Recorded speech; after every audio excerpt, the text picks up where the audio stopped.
All right, everybody, I got to jump in here real quick because this particular project turned into more than just a fabrication video of welding up a finger brake.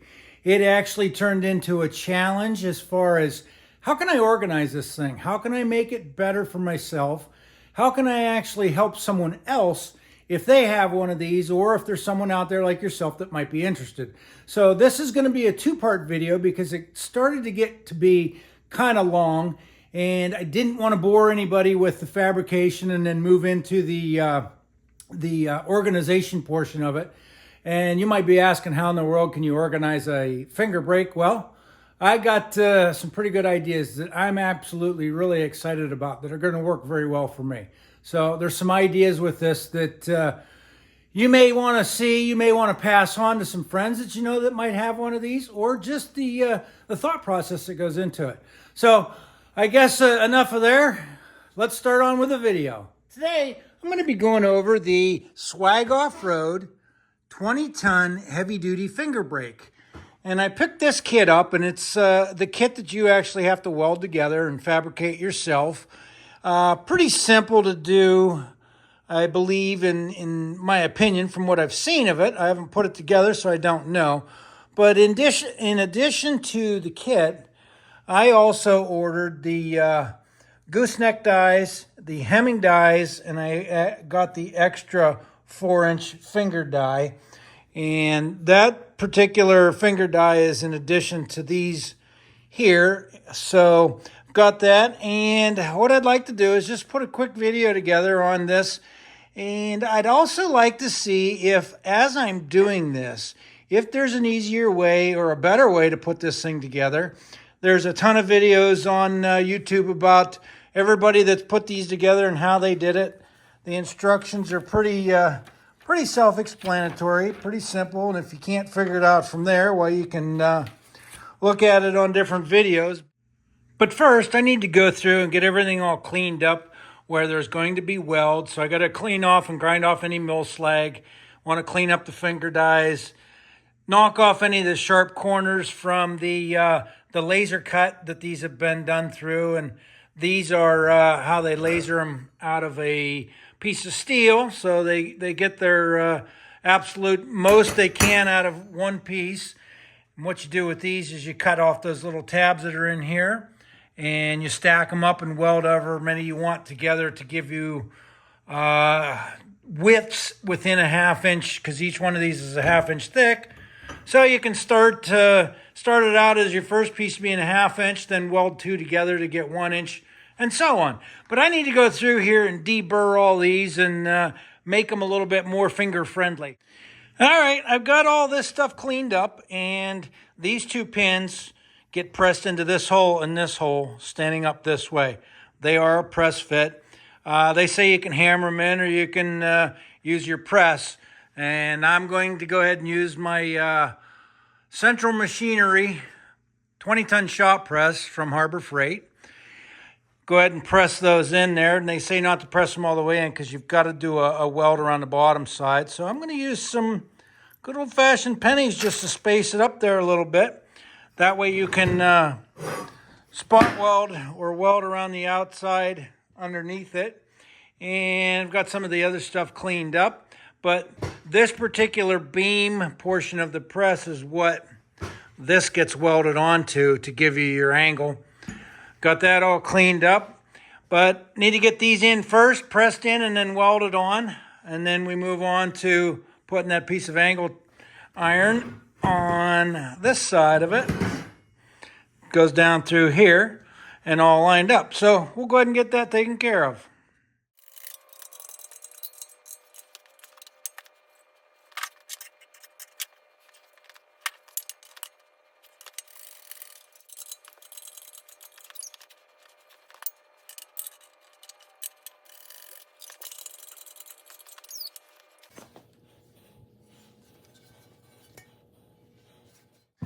I just need to get them squared up here and over here.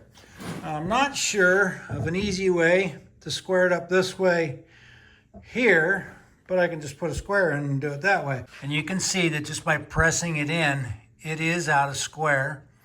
It's tipping back that way.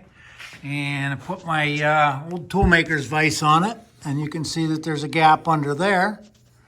So it's touching down here and a gap up there.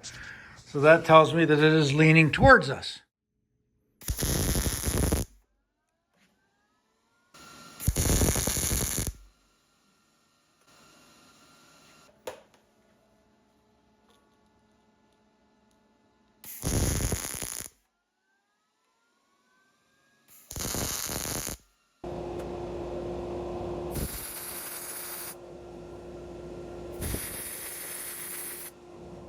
I've got both of the guideposts welded in and got them cleaned off down here and here. There's no pressure on those. It's to allow this sleeve to ride up and down on that as it goes up and down, and it helps hold this together. Those are not welded yet. But one thing wanted to show you is they say that you need to weld the top of these carriage bolts in. So did that, and you want to make sure you don't weld the top side here so it doesn't interfere with that angle piece that goes down in. But when you go to weld that on, I give a high suggestion that you take a couple extra nuts that are laying around, thread them onto the end of those carriage bolts, so when you go through and start welding this off, you don't have weld spatter get onto those threads and cause you grief, or even have to go back and clean them all up later. But I'm at the point now where I need to get these sleeves welded onto this piece of the clamp portion for the fingers, and then slide it over so it'll line up with this. There's not a real easy way to do this, so I'm gonna have to sit back and contemplate on how to do this. You got to keep them from tipping this way, or that way. And you also have to keep them lined up and square within that fixture. There's just no real easy way. I would have thought that in the manufacturing process they could have at least accommodated that, but we'll see. I'm going to have to do a lot of creative clamping and holding on this. Well, you're not going to believe this mess I got going here, but one of the downsides to being a retired tool maker is you always usually try to make things too precise, and I think that's probably what I've done here. But the reality of it is I've got equal spacing on both sides of this bar. And I don't know if you can tell what I'm talking about down in there on both sides. The fixture itself, or the clamping mechanism for these fingers, is equal size on both sides. So if I put them between this rail, spaced evenly, then it should put this exactly on center with the diameter of the post. And that's the way I've got it on both sides. So basically I just put some blocking or some spacers down in here, and I used some mill parallels, gave me the exact same number on both sides to get that centered to weld it to this post. And I figure, okay, well, if I tack it on each side of that post, then the post helps kind of give it the location it needs to be in. But I still think that I want to somehow lock that post in, because there's enough slop in it that it wiggles. So when I weld that, I don't really want it pulling too awful much, because you got to weld it all the way up this side, and same on the other side over here. But not onto this piece, because that's the piece that unloosens and comes off. It's down in there further that you have to weld that too. Okay, I think I've come up with a way to hold these sleeves to an extent. Got a clamp on the end there, and I've got this piece centered in here. Keep in mind that this whole inner piece is upside down. I'm using the lower fixture to actually fixture or contain the upper piece. So this whole thing will get flipped over when it's reused. And if everything's centered, it should come out fine. Got the sleeves all welded on there and over here. And I guess it was worth taking the time to make sure that everything was lined up, because no binding at all. Just functions rather nicely. You can see around the top sides here, that the clearance on everything. Nothing's tight. Everything worked out very well. So I should never have any issues with that thing binding.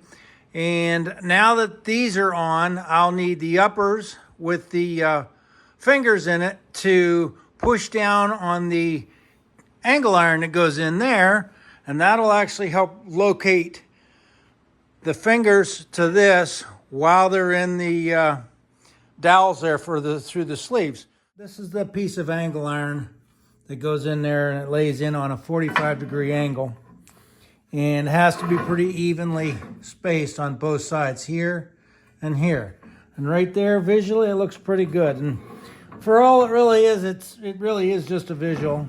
And then I'm just going to put 3 of the fingers in here, put it on there, and use that to kind of self-center the base of it as well. So if it needs to go one way or the other, but anyhow, that's the weight of that. And I may throw a clamp on it just to make sure, because you want your fingers or your knives or your bending ends to be right in the dead center of the V-notch down through here.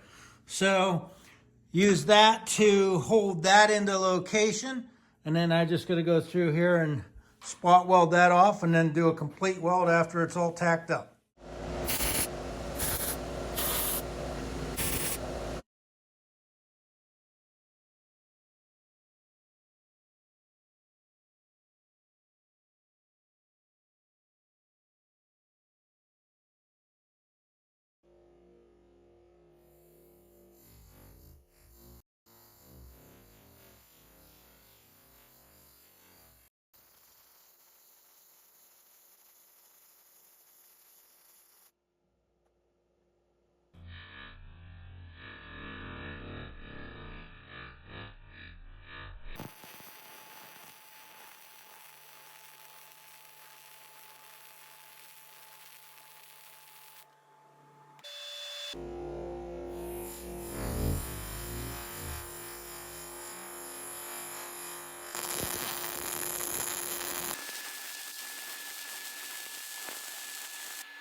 Well, I got that all welded in, and they say to weld it the whole way across in sections on both sides, but I don't think I'm gonna. I think these stitch welds in here are gonna be just strong enough for what I'm doing. Everything, all the pressure is downward. Yeah, it does push out a little bit, but you know, I honestly, I can't see where adding that much more weld is gonna change a whole lot. All right, I've got the unit all cleaned up. I had it in the sandblast cabinet there and cleaned up all the welds, and both sides are done. And the only thing I've got left to do is weld this collar on here. And what this does is when it's welded onto that, and then you release the bottle jack on this, that collar is around there. Hit it with the set screw, and the springs on this machine are what also helps lift that up, the top half of the brake here. So get that welded on, and should be about done with the fabrication process of it. I think I might try and powder coat this thing just to keep it from rusting and make it look cool. Now you can see how that collar works. It set screw in there, grabs hold of that shaft and holds on to it, so when it releases up, that collar holds on to this portion of it. The springs help assist push it up there, and these springs here help pull the whole carriage up. So right now I have a functioning finger brake. I've got to go through here and clean it up a little bit more, and like I said, I'd like to powder coat the thing to keep it protected from rusting. The other thing that I've got to do is I've still got these dies here that I've got to assemble and put together. All right, I'm going to have to jump in and end the video here. It's going to get long if I continue on with the upgrades and the organization that I've done with this. Again, you might question how in the world can you organize something like this finger brake and the 20-ton hydraulic press. Well, I've got over a dozen improvements that I've done to this thing, and some of them I've never seen before on any of the other channels that have put videos out on these. I maybe have cherry-picked one or two things that really worked well for my application and applied them to this. But I guess stay tuned for part 2 of this video, where I actually go through and show you all the different improvements I've done to this to make it so much better for me. And I'm hoping that you guys can pick out some of the things that you like and maybe apply them to yourself. So if you like the video, give me a thumbs up and comment. And also, don't forget to subscribe and stick around for part 2 of this. I think you're going to enjoy it. And even if you don't have one of these, the concepts of what I do to keep tooling and keep everything organized and together and in one spot. So, see you and thanks.